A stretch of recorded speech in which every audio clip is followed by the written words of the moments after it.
So the first thing to start off with is to assess your risks.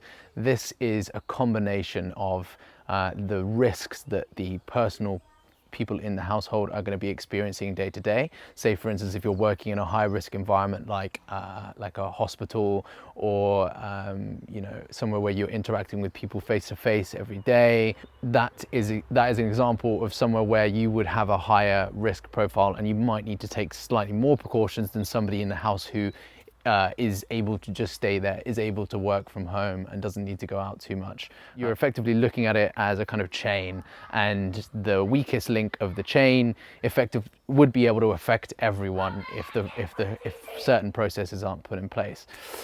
So to give you an example, my sister works as a makeup artist. So just before the lockdown in the UK, she was doing a lot of face-to-face, close contact work.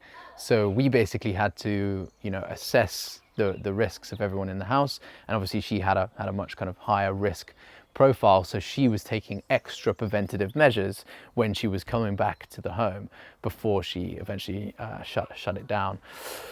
Things like when she was at work, she was wearing a mask, she was wiping the surfaces down, she was, observing the places that other people would touch and be wiping them down, regularly. When she came in, she would be, predominantly in her room, and whenever she was coming into the kitchen, she would be wearing a mask, so that she was effectively, protecting everyone in the kitchen that would be there. There was no real way for her to spread it from her talking, or from her touching her face and then touching other stuff. So it's these type of processes that are worth considering if there is somebody in your house that has a higher risk profile.